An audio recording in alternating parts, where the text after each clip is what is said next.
Hey guys, जैसा कि मैंने आप लोगों से प्रॉमिस किया था कि मैं जाग तुझको दूर जाना है कविता का जो है पूरा आपको व्याख्या जो है अपने चैनल पर बताऊंगी। तो आज ये पूरी कविता की व्याख्या मैं आपको पूरी पोयम जो पूरी कविता है उसको मैं अच्छे से आपको समझाने की कोशिश करती हूँ। बट उससे पहले अगर चैनल अच्छा लगे तो लाइक और सब्सक्राइब ज़रूर करें।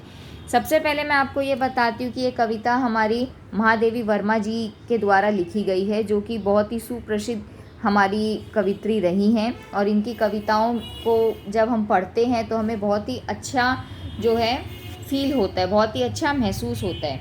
तो पहले अगर हम देखें जाग तुझको दूर जाना है का जो पहला, यहाँ पर मैंने 4 हिस्सों में इस कविता को भाग कर दिया है। सबसे पहला जो हमारा है, चीर सजग आंखें उनीदी आज कैसा व्यस्त बाना, जाग तुझको दूर जाना अचल हिमगिरी के हृदय से लेकर जाग तुझको दूर जाना। प्रस्तुत पंक्तियों में कवित्री महादेवी वर्मा जी हमें कहना चाहती हैं, वो पथिक से कहना चाहती हैं कि सदैव तुझे आगे बढ़ना है। ये संदेश वो उस पथिक को देना चाहती हैं इन पंक्तियों के माध्यम से।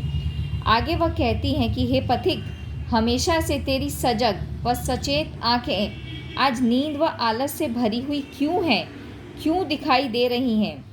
यहाँ पर वो कहना चाहती हैं कि पथिक यानी राही, जो हम चल रहे हैं वो हम तो इतने जोश से भरे हुए थे, तो आज अचानक से हमारी आंखों में इतनी निद्रा, इतना आलस क्यों है, क्यों हम थक रहे हैं, आज तो इतना व्यस्त सा क्यों लग रहा है। अभी तो तुझे बहुत लंबा रास्ता तय करना है। वो हमें उकसा रही हैं कि तू अभी थक नहीं सकता, तुझे तो अभी आगे बहुत लंबा जाना है। स्थिर रहने वाले हिमालय पर्वत डोल उठें या आलस से भरे हुए आकाश में चाहे प्रलय आ जाए, चाहे जो भी हो हमें आगे बढ़ते जाना है। चाहे आज चारों तरफ फैलने वाला प्रकाश ही अंधेरे में क्यों न छा जाए, चाहे ऐसा समय आ जाए कि आकाश में चमकने वाली बिजली ही एक कठोर तूफान का रूप धारण कर ले, परंतु इन सब मुश्किलों, इन सब बाधाओं से दूर तुझे अपने कर्तव्य को नहीं भूलना है।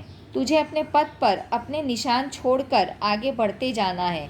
तू आगे जा, तू अभी अपनी मंजिल तक नहीं पहुंचा है, तुझे अपनी मंजिल तक आगे बढ़ना है। तो अब अगर हम दूसरी पंक्तियों में देखते हैं, बांध लगे क्या तुझे ये मोम के बंधन सजीले से लेकर जाग तुझको दूर जाना है। इन पंक्तियों में, प्रस्तुत पंक्तियों में कवित्री कहना चाहती हैं कि हे पथिक, तू अपने रास्ते पर चलते हुए बहुत सारे सुखों और दुखों का अनुभव करेगा, लेकिन तुझे उन बंधनों में बंधना नहीं है। तुम्हारे आसपास के लोग अपनी मोह माया के बंधन में तुझे बांधने की कोशिश करेंगे, लेकिन तुझे उन बंधन में नहीं बंधना है। क्या तुम्हें तुम्हारे रास्ते में दिखाई देने वाली आकर्षक चीज़ें अपनी तरफ खींच लेगी? क्या तुम उन बंधन में बंध जाओगे? ये सवाल वो हमसे करना चाहती हैं।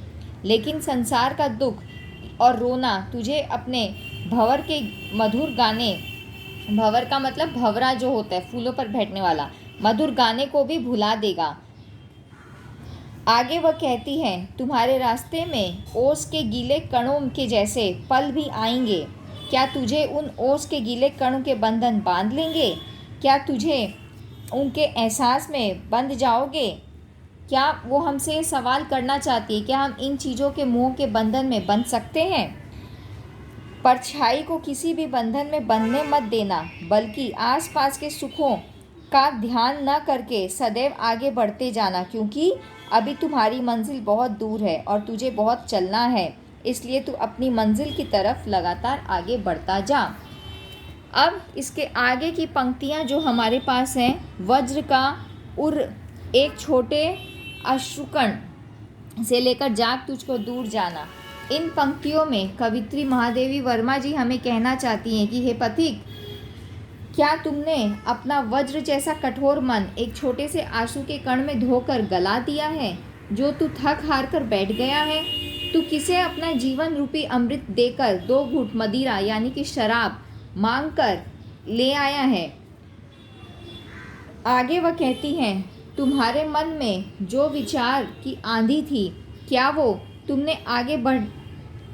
तुम्हारे मन की आगे बढ़ने को साहस नहीं देती? क्या जो चंदन की सुगंध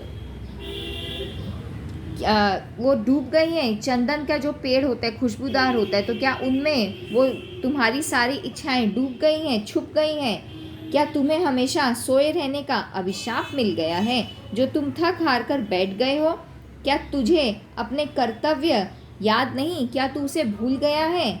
तू तो देवताओं की संतान है, तुझे अमरता का वरदान है, तू जो चाहे वो कर सकता है। तुम्हारे अंदर इतना एहसास है कि तू सब कुछ प्राप्त कर सकता है, फिर क्यों तू आलस से भरकर बैठ गया है? क्यों तू अपने अंदर की शक्ति को जगा नहीं पाया? अपने अंदर की शक्ति को जगा और आगे बढ़। अभी तो तुझे बहुत लंबा रास्ता तय करना है, तेरी मंजिल अभी दूर है, तू आगे बढ़।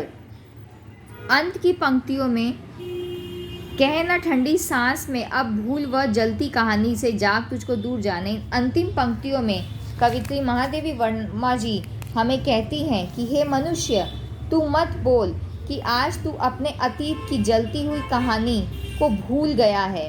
अगर तेरे हृदय में आग है तभी तेरी आंखों में पानी आएगा, वरना नहीं आएगा।